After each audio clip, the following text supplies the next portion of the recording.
நீங்கள் பார்த்துக் கொண்டிருப்பது நியூஸ் 21 செய்திகள். தமிழ்நாடு செய்திகளை உடனுக்குடன் தெரிந்து கொள்ள நியூஸ் 21 செய்திகளை பாருங்கள். உண்மை, உழைப்பு, உயர்வு. சிவகங்கையில் பல்வேறு நலத்திட்டங்களை தொடங்கி வைத்த தமிழக முதல்வர்.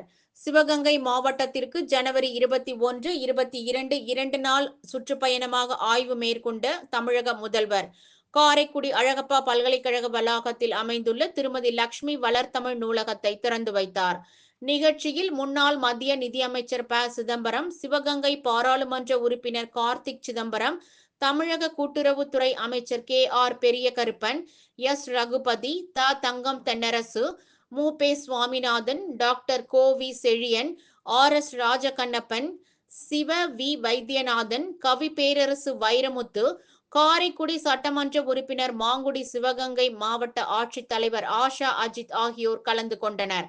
பின்பு கட்சி மூத்த நிர்வாகிகளுடன் கலந்துரையாடி இரவு காரைக்குடியில் தங்கி மறுநாள் அரசின் நலத்திட்ட உதவிகள், புதிய மற்றும் முடிவு பெற்ற பணிகளை தொடங்கி வைப்பதற்காக சிவகங்கை மன்னர் துரைசிங்கம் கல்லூரியில் நடைபெற்ற அரசு விழாவில் கலந்து கொண்டு தமிழக முதல்வர் மு. க. ஸ்டாலின் சுதந்திர போராட்ட வீரர்கள் மாமன்னர் மருது பாண்டியர்கள் திருவுருவ சிலைக்கு அடிக்கல் நாட்டினார்.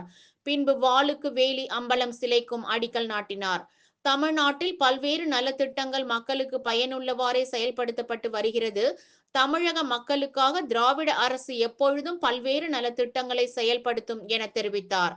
பின்னர் தமிழக முதல்வரிடம் சிவகங்கை பாராளுமன்ற உறுப்பினர் கார்த்திக் சிதம்பரம், வீரமங்கை வேலுநாச்சியார் அவர்களது பெயரில் சிவகங்கையை தலைமையிடமாக கொண்டு பெண் காவலர் சிறப்பு பயிற்சி பள்ளி துவங்கி வீரமங்கைக்கு பெருமை சேர்த்திட வேண்டும் என்றும், மேலும் சிவகங்கை அரசு கால்நடை மருத்துவக் கல்லூரி தொடங்க வேண்டும் என்றும் தமிழக அரசு கூறியவாறு பல்வேறு நலத்திட்டங்களை நிறைவேற்றியிருக்கும் நிலையில் இத்திட்டங்களை விரைவில் நிறைவேற்றி தர வேண்டும் என்றும் தமிழக முதல்வரிடம் பாராளுமன்ற உறுப்பினர் கார்த்திக் சிதம்பரம் கோரிக்கையாகவும் வைத்தார்.